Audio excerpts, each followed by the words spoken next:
Hello, traders. FX Pip Collector here. Today is Tuesday, August 5th, and this is my analysis for gold, and we are on the 1 hour time frame.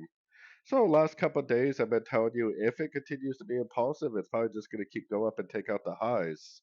If it's corrective, it's going to turn into a very overlapping pattern. What do you see so far? I see higher low, higher low, higher low, higher low, higher low. Definitely no overlapping patterns. Definitely is impulsive so far. And it may actually continue to be impulsive.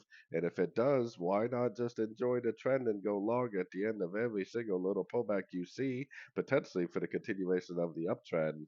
Now, if it does start to go down and break structure on the 1 hour, then it probably would end up doing something like this and then going back up to a fib level and then eventually turning back down. That is a corrective pattern, a very, very overlapping. Big difference between a corrective pattern and an impulsive pattern. And either way, I would be looking for longs, but if you start to see corrective, that means that it's eventually going to lead to another push down and it's a pullback to this move down. If you see impulsive, then it probably will go up and take out the previous highs.